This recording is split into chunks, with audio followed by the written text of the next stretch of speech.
I was recently over at the Vail Academy, and I was listening to some young people in that school. We had this discussion, and eventually got to the point we asked, what did the government do for Steve Jobs? How many of you have an iPod? Every hand shot up. Did the government need to subsidize iPods? No, because Mr. Jobs identified a need. Now, young men and ladies, like we talked in that classroom, what if we could come up with an alternate energy? Do you think there's a demand for that worldwide? Why, absolutely. Well, let's invest in it. And the kid said, I would invest in that. It's a free enterprise opportunity if there ever has been one. There is a worldwide need, a worldwide demand, and an incredible domestic demand for energy. I think people want to invest in that if there's not too much government regulation. The answer is no, do not subsidize energy exploration, energy programs in the green energy system.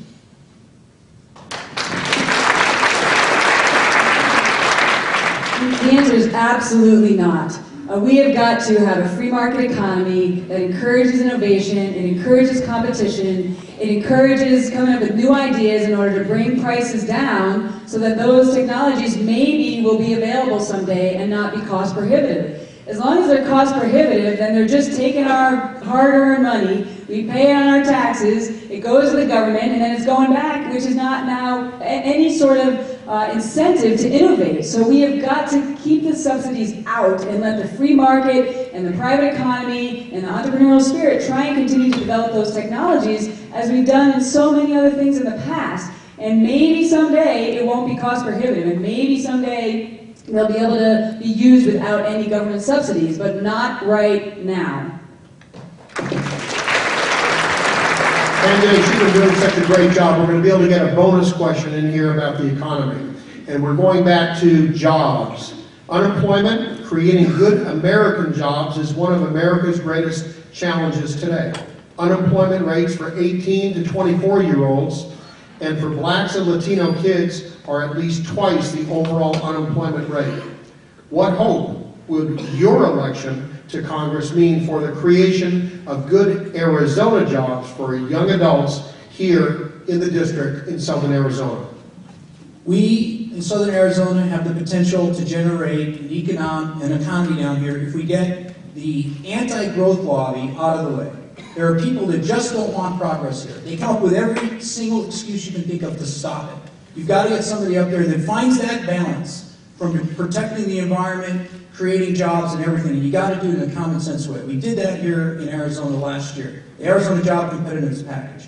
We encourage base industries, manufacturing, mining, agriculture, tourism. That's what we've got to get going in Arizona. We've also got to expand the trades.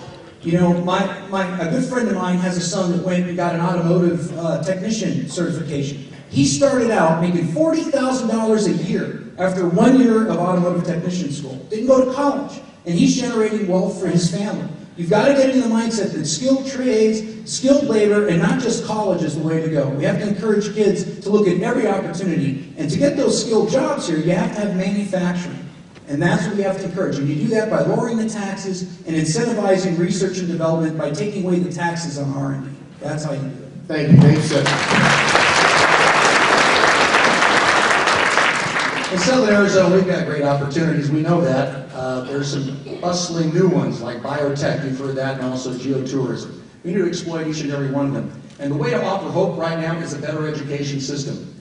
No more Washington, D.C. If in Washington, D.C., I would discourage keeping the Department of Education around for another day. We need parents locally to be empowered to get involved with educators so that families can make the decisions about education. That is where the real hope comes for young people, to get a good education and get a good job. And the one thing we do know about jobs, they're much more than just simply a paycheck every 2 weeks. They're about the fabric of communities, because people with good jobs become better citizens. They're the ones that volunteer. They're the ones that become more involved with their communities and make for a greater tapestry of the American spirit. We need good jobs. The unemployment rate for our minorities and specifically our Hispanic community is absolutely dismal, and also for our young people. The road out of that is good education. My mom was an educator, and she served until she was 77 as an educator, and we cannot have the federal government directing what education is going to be. It needs to be parent-driven, it needs to be locally owned, It needs to have competition and rewards for excellence, and that's going to be the road out of having good opportunities for these parts of our, important parts of our community. So the federal government needs to get out of the way. I am going to be fighting for the federal government to be doing that and creating the opportunity for growth and small business growth in Southern Arizona. We also got to realize we got to elect the right people at the state and the county and the local level, because jobs are going to come here if there's good education, if the tax rate is not too high at the local level as well. So we got to work together across the board, from the local up to the federal, to make sure we've got those good jobs coming to Southern Arizona and to all parts of our community.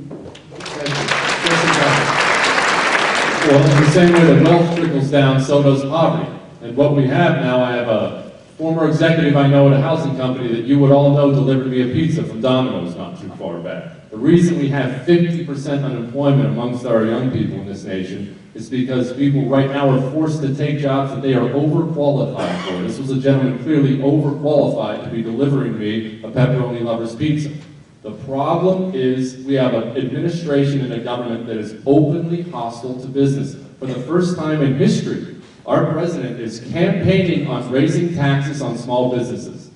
We must slash taxes on small businesses. When we do so, they'll stop saying things to me like they're already saying. I have small business owners telling me, I don't want to become a big business. I don't want to grow. Why would I? That creates more headaches. That is not the United States of America. The goal of small business is to become a big business and a bigger business, and then they expand and hire more people. That will create jobs that people can move up instead of down in our marketplace.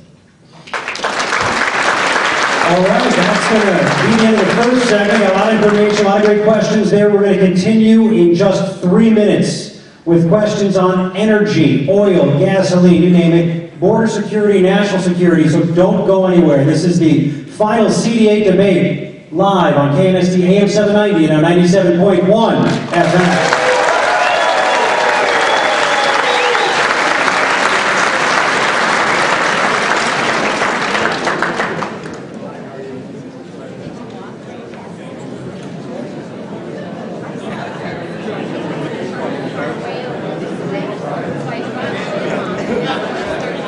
Wow, everyone's quiet. Everyone has to stand up afterwards, huh? Stretch the legs. Is everyone okay so far? You liking what they're saying so far? Yep.